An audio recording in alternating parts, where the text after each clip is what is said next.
আসসালামু আলাইকুম সবাইকে।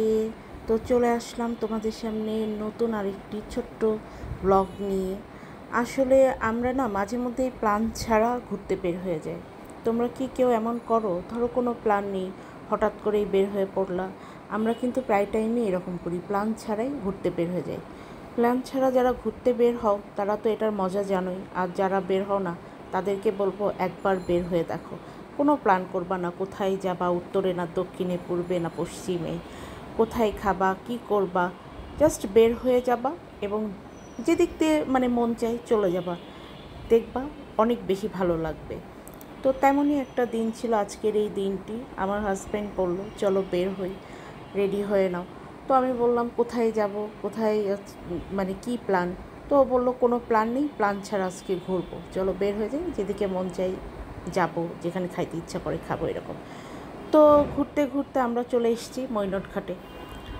আমাদের আসলে একদমই প্ল্যান ছিল না মৈনট ঘাটে আসার। আমার হাজব্যান্ড হচ্ছে মানে বের হয়ে আমরা হচ্ছে ড্রাইভ করতে করতে ও হঠাৎ করে বললো যে আচ্ছা চলো হচ্ছে মৈনট ঘাটটা ঘুরে আসি। তো যেই বলা সেই কাজ। তো মৈনট ঘাট হচ্ছে এই যে আমি আসলে ব্লগ করব বলে সেরকম কোনো উদ্দেশ্যও ছিল না, বাট তোমাদের সাথে এখন যে ভিডিওটা শেয়ার করছি সেটা হচ্ছে দোহারের একটি লোকাল মেলার ভিডিও।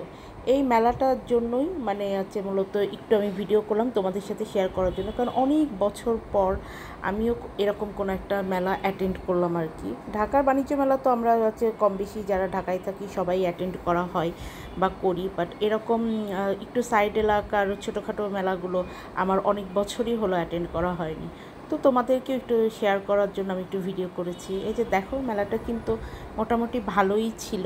এখান থেকে আমি কিছু কেনাকাটাও করেছি। আসলে আমার কেনাকাটা করারও তেমন একটা ইচ্ছা ছিল না। তো আমার হাজব্যান্ড বললো যে মেলাতে আসছো কিছু কিনবা না, ওনারা এত স্টল দিয়েছে, তোমরা যদি না কিনো তাহলে ওনাদের তো ব্যবসায় লস হবে। তো আমরা বললাম আচ্ছা ঠিক আছে, তাদের ব্যবসায় লাভ করার জন্য এখন যদি তুমি টাকা খরচ করতে চাও তো করো, আমার কী অসুবিধা। তো আমার হাজব্যান্ড আমাকে বেশ কিছু যে জিনিস যেগুলো আমি পছন্দ করেছি ও কিনে দিয়েছে।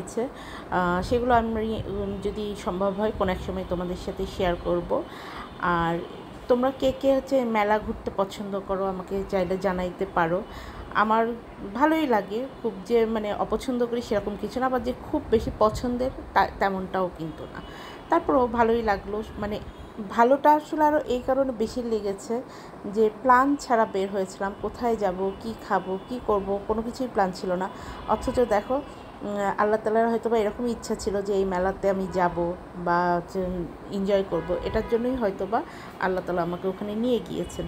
তো এটা আসলে আমার হচ্ছে মানে আমি বলবো যে লাক, কারণ ওখানে যে মেলা বসেছে এরকম এই সম্পর্কে তো আমাদের কোনো ধারণাও ছিল না, আর ধারণাটা থাকার কোনো পসিবিলিটিও নেই, তাই না? কারণ দোহারের একটা মেলা হচ্ছে না হচ্ছে এটা আমি ঢাকায় বসে কীভাবে মানে আর কি, যদি রিলেটিভ থাকে বা হচ্ছে ফ্রেন্ড সার্কেল কেউ থাকে সেইভাবে হয়তো বা জানা যায়, বাট আমার আসলে দোহারে কেউই থাকে না। আমার সবাই ঢাকারই স্থানীয়, এরা মানে ঢাকাইয়া অরিজিনাল। সো এই তো মানে মেলাটা ঘুরলাম, কিছু টুকটাক কেনাকাটা শপিং করলাম, ভালোই একটা সময় কেটেছে। তো ঘুরবা, এভাবে মাঝে মধ্যে ঘুরবা, দেখবা ভালো লাগে। আসলে আমরা আমাদের লাইফটা না সবসময় খুব প্ল্যান মাফিক চালাইতে চাই।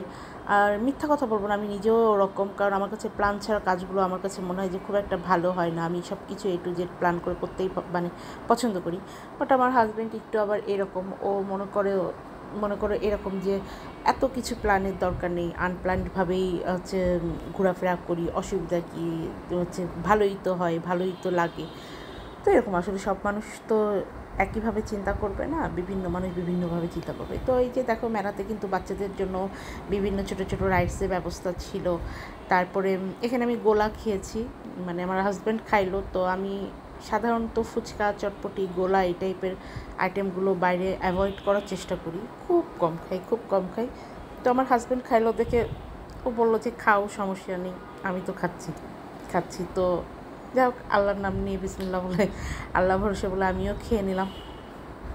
আমার হাজব্যান্ড একটু সুইট টাইপের যেটা ছিল ওইটা নিয়েছিল, আর আমি একটু টক মিষ্টি ঝাল যেটা ছিল ওইটা নিয়েছিলাম। পুরোটা শেষ করতে পারিনি, বাট যতটুকু খেয়েছি খারাপ না, টেস্টটা ভালোই ছিল। তো তোমরা হচ্ছে গোলা কে কে পছন্দ করো একটু আমাকে চাইলে জানাইতে পারো। আমি মনে হয় এই গোলা খাইলাম, আর ফার্স্ট টাইম মনে হয় খেয়েছিলাম মেবি কক্সবাজারে, হ্যাঁ, ওখানে হচ্ছে গোলা, মানে কক্সবাজারেই, কিন্তু হচ্ছে ওই যে ইয়েতে ইনানি বিচেই মনে হয়।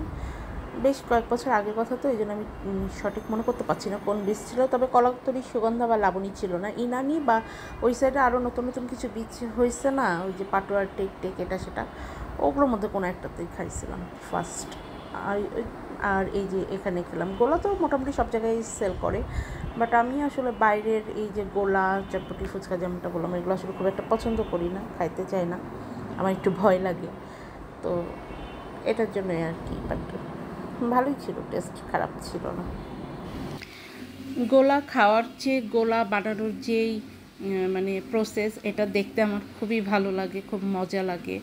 মানে এটা তো আসলে one kind of handmade ice cream. তো এটার জন্য আমি একটু এই হচ্ছে উনি যে গোলাটা তৈরি করছিল ভাইয়াটা, তো সেটা আমি একটু হচ্ছে ভিডিও ক্লিপ নিলাম তোমাদের সাথে শেয়ার করার জন্য। আমার গোলা বানানোর প্রসেসটা আসলেই খুব ভালো লাগে, আমার খুব মজা লাগে এটা দেখতে।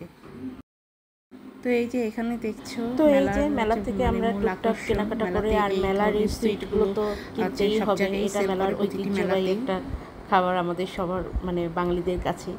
তো কেনাকাটা করে আমরা ঢাকার উদ্দেশ্যে আবার রওনা দিলাম। ফিরতে ফিরতে বেশ মোটামুটি ভালোই আমাদের রাত হয়ে গিয়েছিল, যেহেতু মেলাটা আমরা ঘুরেছি, ওখানে কিছু টাইম কনজিউম হয়েছে। তো আমরা ফেরার পথে হিরাঝিল থেকে আমাদের রাতের ডিনারটা নিয়ে নিই, কারণ বাসায় এসে আবার খাওয়ার ঝামেলা হবে। এটার জন্য আমার হাজব্যান্ড বললো যে বাইরের থেকেই ডিনারটা নিয়ে নিই। তো আমরা হিরাঝিল থেকে ডিনার নিলাম, ওখান থেকেও আবার আমরা কিছু অল্প করে মিষ্টি নিলাম, নিয়ে আমরা এই তো বাসায় চলে আসলাম। এই ছিল আজকের আমাদের সাডেন ট্যুর, মানে একদম প্ল্যান ছাড়া যেটাকে বলে। তো মাঝে মাঝে এরকম প্ল্যান ছাড়া আসলে ট্যুর দিতে ভালোই লাগে, আর তোমরাও দিয়ে দেখবে, তোমাদেরও ভালো লাগবে। তো সবাই ভালো থেকো আর সুস্থ থেকো, নিজের আশেপাশের মানুষ সবাইকে ভালো রেখো। আল্লাহ হাফিজ।